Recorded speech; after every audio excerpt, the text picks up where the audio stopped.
Hi,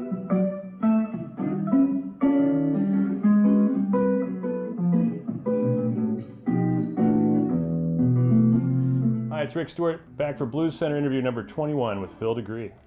Thanks, Rick. Good to see you.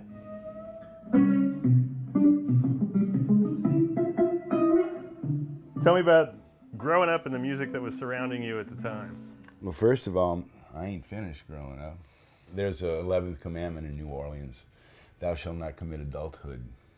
I started off with the few chords, rock and roll, Beatles, Stones, 6th grade, playing my brother's guitar behind his back. Started getting really more interested in high school and George Harrison and Clapton, and then Roy Buchanan hit.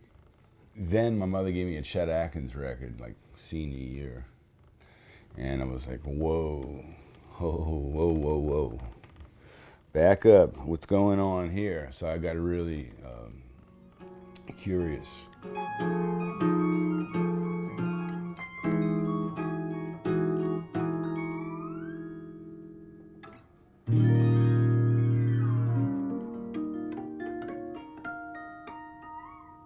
He did do some groundbreaking technical things and influenced so many people, including my mentor and idol, Lenny Breau, which is another chapter in the whole thing.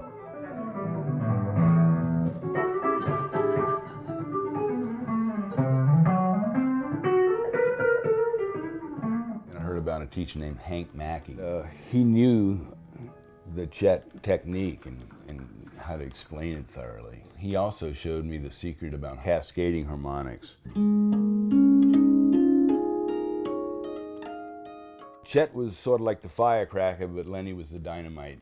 I used to work at a record store right after high school, started getting interested in everything. You know, that's when I started studying with Hank, and then he started roping me into jazz, because I wasn't, you know, then my ears started opening up, started listening to classical music. But Lenny was the one who was not to be categorized, which is why he didn't sell anything. Plus he came out right at 67, and he was just so deep, and nobody knew what the hell he was doing. Well, 1980 was the year that I met Chet through Lenny Breau, and I'm visiting Nashville. Lenny played the night before. I asked him if I could get a lesson from him, and he remembered me from 4 years ago. So we got together in his hotel, and he could see that I did a lot of homework, and he goes, look, I want you to meet Chet. It was like surreal as could be. Hanging with Chet and Lenny for a couple of hours, you know, it was just phenomenal.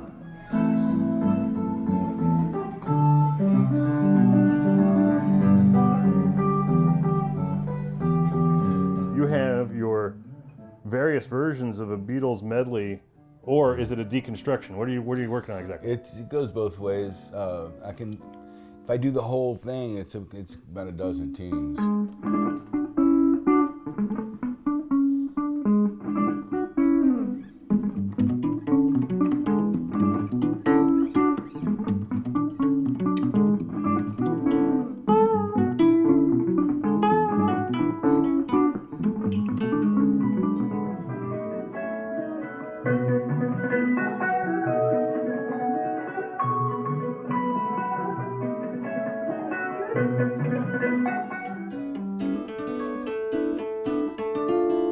So you're not going to hear that chord. The Beatles seem to have known about those. So it was like in their composition, they had all this richness of harmonic understanding that like belied their years of experience. I don't think they understood it harmonically in a sense of like the numbers. They just heard it. I'll do the blues for Rod Serling.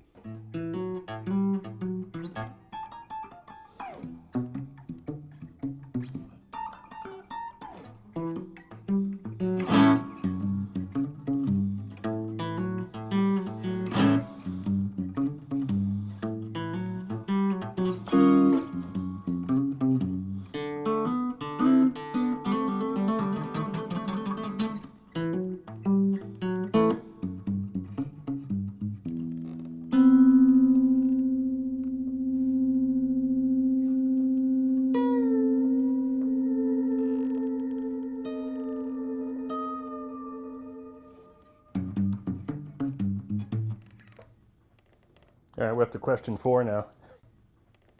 So what about the jazz versus blues dichotomy? Are they all the same, or is there something different? You know, when I hear jazz and blues, I think of somebody like who really pulls it off great is Scott Henderson, Larry Carlton, and Robin Ford. They have a lot of knowledge of jazz, and they grew up playing the blues, and they love both. There was a Ray Charles album called Blues Plus Jazz. Wow, man, that's great. And also Ray Charles with Milt Jackson. Mm-hmm. Fantastic. Oh, Steely Dan. They had Carlton in the band sometimes. They were like doing rock that was some jazz and some They blues. had so many different guitarists playing different things. Jeff Skunk Baxter did the famous solo on Reelin' in the Years. I actually got a call from them, like mid-90s. My first record came out, Innuendo Out the Other.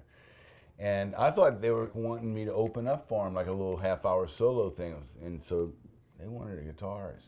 I liked their stuff, but I didn't have a lot of it. I was more into jazz. I had an interview on the phone with him, and I just basically let him know, you get the wrong guy.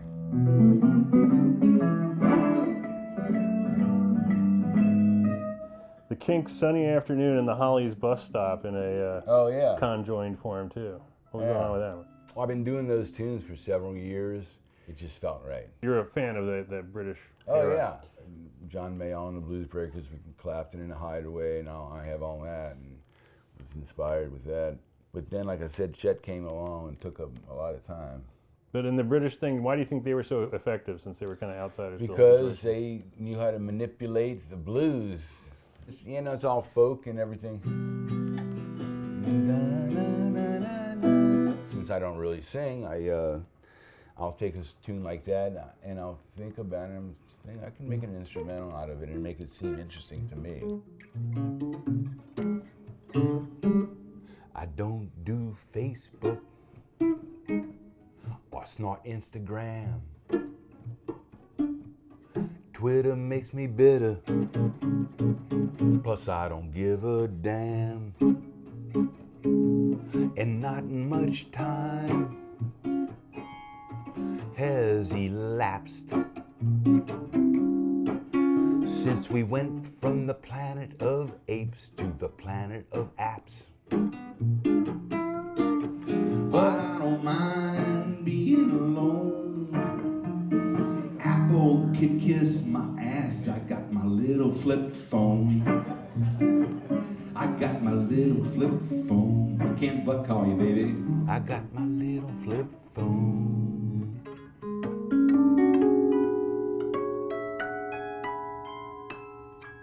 That's a bipolar chord. How do you know when it's bipolar? 90% of the public will not like it. It's got notes that it shouldn't be in there. A rough one. Yeah. Nice. Then I change one note.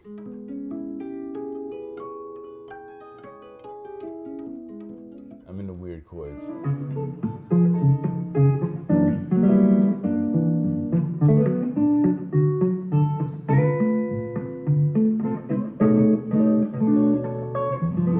You can end on it like a little kind of palate cleansing. I do that. I end on Sandman like this.